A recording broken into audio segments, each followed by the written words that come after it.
Hyderabad to Warangal one day trip లో under 1500 budget లో మొత్తం కవర్ చేయొచ్చు. ఎలాగో చెప్తాను, రీల్ సేవ్ చేసుకోండి. మార్నింగ్ 5 o'clock కి వందే భారత్ ఎక్కితే జస్ట్ 1.5 hours లో వరంగల్ చేరుకోవచ్చు.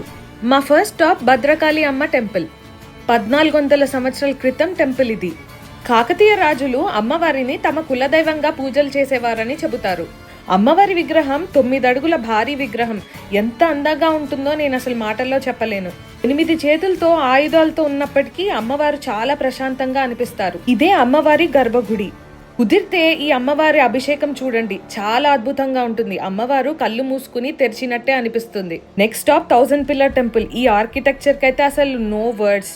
దాని తర్వాత కాకతీయ తోరణంకి వెళ్ళిపోయాం. అక్కడ ఆర్కిటెక్చరల్ రూయిన్స్ అన్ని ఉంటాయి, చూసి ఎక్స్ప్లోర్ చేయొచ్చు.